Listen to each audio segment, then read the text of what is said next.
Not knowing how much of your entire ad budget should go to which campaign is a little bit frustrating. And so what I want to do today is share with you exactly what the actual formula would be so you knew to the T exactly what percentage you needed to put into each particular campaign to help grow your business.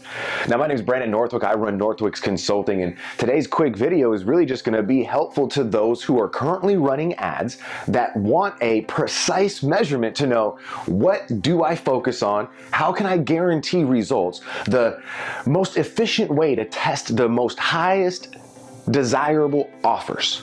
That's the whole goal. That's the name of the game, is how many people can we get to view your offer at the lowest cost?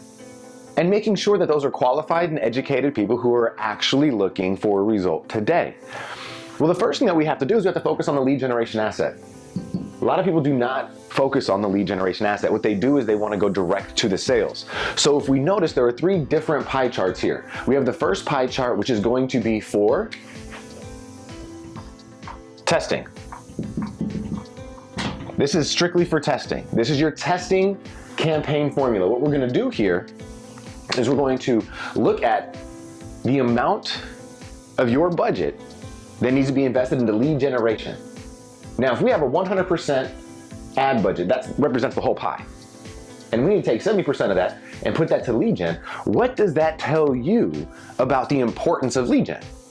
It tells you that in order for us to actually get the best direct to call or direct to purchase result, we have to have an offer that is already proven.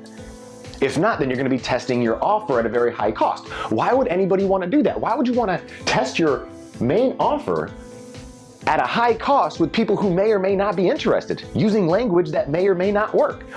Whereas you can start to build up that awareness, generate the leads, generate the sales or the bookings, and then what happens is you start to test your main offer after they get in through the front door.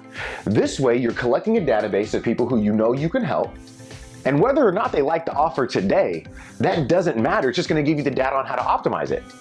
So the first thing you have to focus on is if you're in this phase of, okay, well, I'm getting clients, but how do I get more? Well, if you don't have a lead generation asset, that's how you get more. You go backwards to go forward. We don't need to always have that buy now today campaign. As a matter of fact, that a lot of the time is costing business owners what's a hidden premium.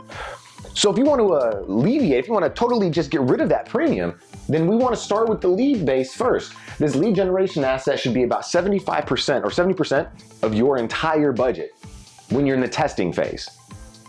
Then, along with that, so you're still going to have, let's say you have a $1,000 per month budget, $700 of that should go towards lead generation. Can you generate leads with your ideas, with your solutions? If you can't generate leads with your solutions and your ideas, then there's very little chance that your direct offer, your main offer, your core offer is going to convert.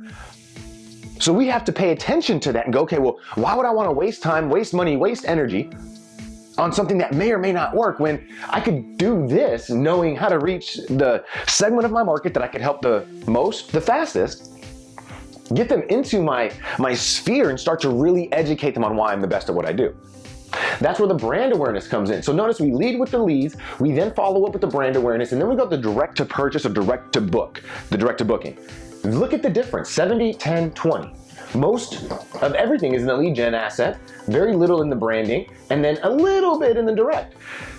Once we get the testing to know that we have our lead generation asset that is getting leads, getting meetings or sales, we know that this offer works. So what could we do? Now we could start to offset that. And this is going to be for the optimizing. So as we're testing, we're going heavy with the leads. As we're optimizing, we're going to reduce that lead investment, and we're going to say, okay, look, we're going to reduce it from 70% to 50%, and we're going to increase the brand and the direct, because we know the offer works, so we can gain more at a lower cost from these two. So let's increase it, because we've already tested it. But it's still in the optimizing phase. It's not exactly where we want it yet, but we're able to get more results with the same ad budget because we understood how to test. Now that we're collecting leads, getting people to the offer, and making sure that we understand the process that's good for our consumer, good for our prospect. Just because it makes sense to us doesn't mean it makes sense to the market. So we have to make sure that we're testing this. After we test it, we optimize it and make sure it's the best that is available. Then we get to the fun part, which is the scale, right? This is where we're gonna be scaling.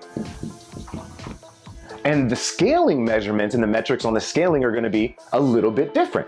We're gonna increase, or we're gonna decrease the leads. Now that's down to 30%. Notice we started at 70. We started at 70%. Now the same ad budget, let's say that it's still $1,000.